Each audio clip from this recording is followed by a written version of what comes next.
चाहिँ तपाईहरुले जहिले पनि एउटा चेतनाको विकास हुनुपर्छ, तपाईहरु जागरुक हुनुपर्छ भनेर सल्लाह दिन्छु, आफूले जानेको कुराहरू शेयर गर्छु। त्यसैले म चाहिँ जागरुक हुनुपर्छ, चेतनशील हुनुपर्छ भन्छु के।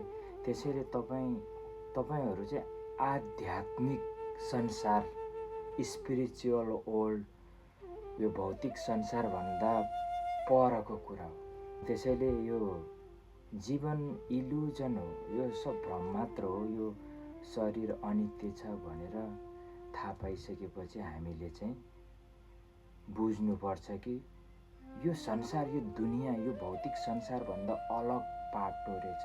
त्यो भनेको त्यो नै नित्य रहेछ। यो सबै कुरा भौतिक, यो चीज वस्तुहरू, हाम्रो यो शरीर पञ्चतत्वबाट बनेको शरीरहरू, यो सबै एक दिन नष्ट भएर जान्छ। यो अनित्य हो भनेर थाहा पाइसकेपछि हामीले जति सक्दो चाँडो आध्यात्मिक ज्ञान सम्बन्धी आध्यात्मिक यात्रामा लाग्नुपर्छ। किनभने जन्मेर कोही पनि केही पनि सिकेर आएको हुँदैन, त्यसैले उसको दोष छैन। तर दोष कहाँनिर हुन्छ भन्दाखेरि जन्म्यो, हुर्क्यो, संसार बुझ्यो, हरेक पाइलामा उसले महसुस गर्न सक्यो अनि राम्रो नराम्रो बुझ्न सक्यो। त्यो बुझ्दा बुझ्दै पनि बेहोसपूर्ण जिन्दगी बिताए भने चाहिँ बल्ल तपाईको त्यो कमजोरी हो, तपाई दोषी हो। त्यसैले जीवनमा सबै कुराको अनुभव लिनुपर्छ र त्यसलाई फिल्टर आफैले गर्ने हो, जागरुक जीवन बनाउने हो। त्यसैले आध्यात्मिक भनेको के हो, कसो, आध्यात्मिक धर्म यो के हो, सबै मान्छेले इरिटेट हुन्छ नि त, यो धर्मको पक्ष, त्यो यो धर्म त्यो धर्म भनेर मान्छे भ्रममा पर्छ। आध्यात्मिक स्पिरिचुअल वर्ल्ड भनेको चाहिँ धर्म, यो धर्म मान त्यो धर्म मान भन्ने होइन, यो चाहिँ साइन्स अफ माइन्ड, मनको विज्ञान हो। जस्तो बुद्धले पनि भन्नुभएको छ, Buddhism is not a religion, it is a art of living भनेर यो बाँच्ने कला सिकाउँछ बुद्धिज्मले चाहिँ। बुद्धिज्म, बुद्ध भनेको एउटा मान्छे होइन, बुद्ध भनेको बोध, चेतना। जीवन परिवर्तनशील छ, दुःख सुख सबै, दर्द हाँसो खुसी परिवर्तनशील छ, परिवर्तनशील छ। तपाईँ मैले सुख पायो, आनन्द आए, मैले यसरी कमायो, यस्तो मेरो फ्यामिली ब्याकग्राउन्ड, मेरो इष्टमित्र यस्तो भयो भनेर मख पर्नु पर्दैन। तपाईँ एकदम दुःख पायो, कति दुःख गर्नु भनेर एकदम पीडित हुनु पर्दैन। त्यो सबै कुरा क्षणिक हो।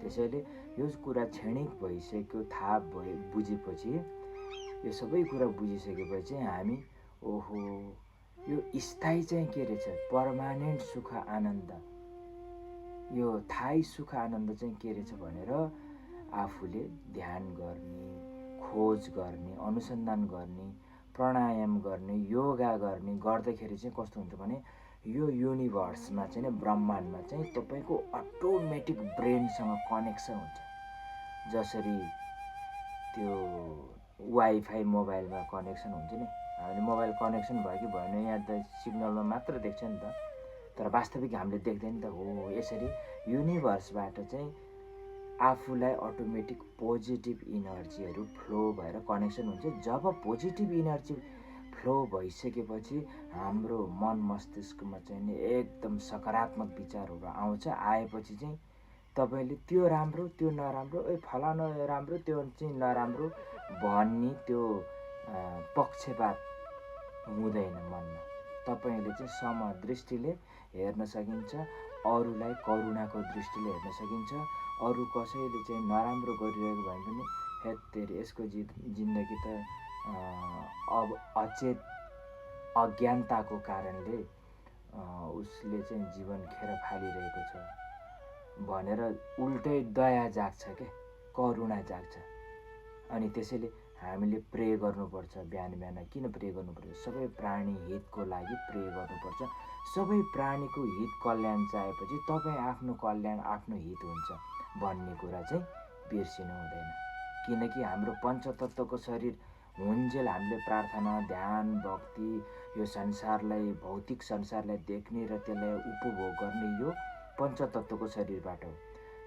यो तपाईँ जति पनि यात्रा, धर्म, कर्म गर्छ, यो पञ्चतत्त्वको शरीर हुन्जेल गर्न सक्ने। त्यही भएर यो पञ्चतत्त्वको शरीर हामीलाई प्राप्त भएको हो। अब जब यो शरीरलाई माटोमा विसर्जन गरेर तपाईँको त्यो चेतनाको झिल्को, जुन आत्मा भन्छ, चेतना भन्छ, त्यो सूक्ष्म शरीर, त्यो कारक शरीर, सूक्ष्म शरीर चाहिँ उडेपछि तपाईँले सुन्नुहुन्छ, तपाईँले देख्नुहुन्छ। तर तपाईँको यो भाडा, यो शरीर भाडा हो, एउटा भाडा नभएपछि अरूसँगको कनेक्सन, यो भौतिक संसारमा बाँचिरहेको मानिसहरूसँग सम्पर्क गर्न सक्दैन चाहेर पनि। त्यसैले यो जीवन जति बाँचिया छ, जति बाँकी छ, यो धर्म के हो, करुणा के हो, यो सबैलाई समान दृष्टिले कसरी मैले चाहिँ प्रेम गर्नुपर्छ भन्ने कुरा खोज गर्नुपर्छ। जब त्यो खोज गरिसकेपछि तपाईँले बिस्तारै बिस्तारै अटोमेटिक ज्ञान प्राप्त हुन्छ। यो युनिभर्स भनेको यति, यो ब्रह्माण्ड भनेको यति अजीबको छ कि तपाईँले जे सोच्यो त्यही हुन्छ। मैले अनुभव गरेको कुरा, तर अहिले भर्खरै हुँदैन। तपाईँ कुनै मानव ध्यान भक्ति गर्नुहोस् अथवा तपाईँ एकदम पवित्र चित्तलाई शुद्ध गर्ने प्रयास गर्नु। चित्तलाई शुद्ध गर्ने प्रयास गरिसकेपछि तपाईँ अटोमेटिकली स्लोली त्यस्तो सङ्केतहरू, तपाईँको अनेक त्यो उहरू सिग्नल आउँछ कि त्यो सिग्नललाई चाहिँ ट्याक्क सोच्नुपर्छ, तपाईँले बुझ्नु आवश्यक छ क्या। तपाईँ मात्र नभएर यो संसारमा हरेक मैले बुझेको हरेक सास फेर्ने प्राणीहरू, पशु पक्षी, किरा फट्याङ्ग्रादेखि लिएर मानव प्राणी सबैले के चाहँदो रहेछ भने आनन्द।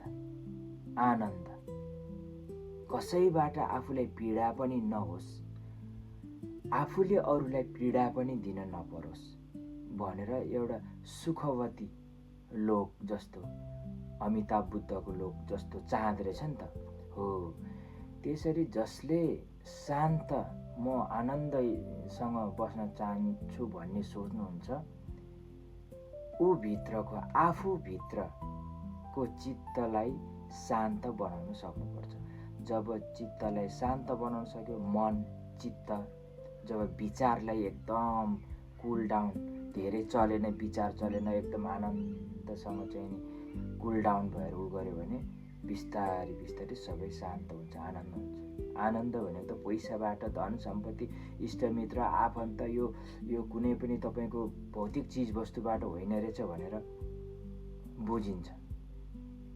जब भौतिक चिजवस्तुहरू प्राप्त नभइन्जेलसम्म यो भौतिक चिजवस्तुले चाहिँ मलाई घर, कार, बङ्गला, दुनियाँ, यो पैसाले चाहिँ चित्त शान्त हुन्छ, आनन्द, मन शान्त हुन्छ भनेर सोच्छ।